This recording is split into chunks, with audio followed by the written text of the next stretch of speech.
ఎన్నికల ప్రచారం స్టార్ట్ అయిన దగ్గర నుండి కూడా చంద్రబాబు, పవన్ కళ్యాణ్, లోకేష్ కావాల్సినంత ఎంటర్‌టైన్‌మెంట్ పెంచారు. ఇదైతే కాదనలేని సత్యం. చంద్రబాబు లాంటి వాళ్ళు కూడా అదుపు తప్పి మీ అమ్మ మొగుడని జగన్ లాంటి వాళ్ళని అనడం, మీ అమ్మమ్మ మొగుడని చెప్పి అనడం, రకరకాల పదాలు, ఆయన పండించినటువంటి కామెడీ, చెన్నైని అభివృద్ధి చేసే బాధ్యత కూడా నేనే తీసుకుంటానని చెప్పి ఆయన చెప్పడం, ఇటువంటివి చెప్పుకుంటూ పోతే కళాఖండాలు మామూలుగా లేవు. కళాఖండాలు చాలా ఉన్నాయి.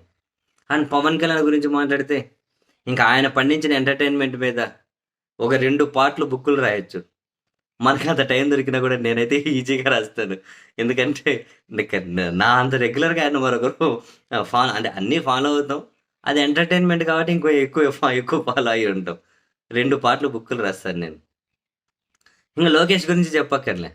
చివరికి నిన్న మొన్న కూడా 300 ఉన్న పింఛన్‌ని 400 పెంచుతా అనేంత వరకు కూడా ఆ ఎంటర్‌టైన్‌మెంట్‌కి అసలు బ్రేకు లేని ఎంటర్‌టైన్‌మెంట్ అది.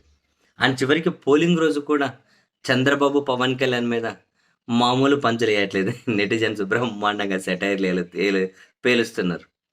మామూలు సెటైర్‌లు పేల్చట్లేదు. ఈ క్రమంలో ఈరోజు కూడా ఎందుకు సెటైర్‌లంటే, జనసేన ఒక పార్టీ, ఆ పార్టీ అధ్యక్షుడు పవన్ కళ్యాణ్. ఒక పార్టీ అధ్యక్షుడు కూడా ఒక ఎమ్మెల్యే అయినా, లేకుంటే ఒక ఎంపీ అభ్యర్థి మీదైనా, తన గుర్తు మీద కూడా ఓటేసుకోలేనంత దారుణమైన పరిస్థితుల్లో ఉన్న పవన్ కళ్యాణ్ పోటీ చేసేదెక్కడ? పిఠాపురం. ఓటేసేదెక్కడ? మంగళగిరి కాన్స్టిట్యుయెన్సీ. ఎవరికి ఓటేయాలి? పవన్ కళ్యాణ్‌కి మంత్రి పదవి ఇవ్వాలో వద్దో కూడా చంద్రబాబు టీడీపీ పోలిట్ బ్యూరో నిర్ణయిస్తది అని కామెంట్ చేసినటువంటి నారా లోకేష్‌కి పవన్ కళ్యాణ్ ఓటేయాలి. లేకపోతే ఇంక ఫ్యాన్ గుర్తు మీద లేకుంటే ఇంక ఫ్యాన్ గుర్తు మీదెయ్యాలి. నారా లోకేష్‌కి ఏయడం ఇష్టం లేకపోతే ఇంక ఫ్యాన్ గుర్తు మీదెయ్యాలి.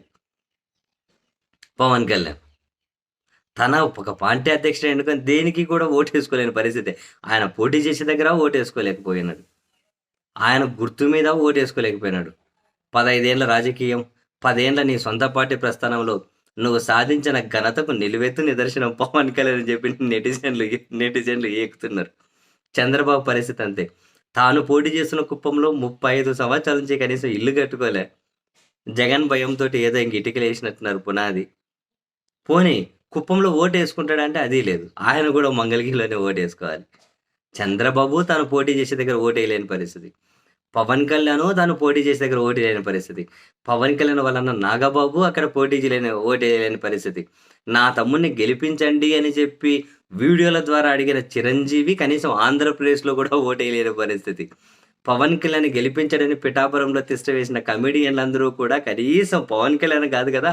ఆంధ్రప్రదేశ్‌లో కూడా ఓట్లేయలేని పరిస్థితి. ఇది వీళ్ళ కథలు. వీళ్ళని నమ్మాలంట జనాలు ఓట్లేయాలంట. వాళ్ళ ఓటు వాళ్ళు ఏసుకోలేకున్నారు వాళ్ళకి. ఇంకా అట్లుంది ముచ్చట.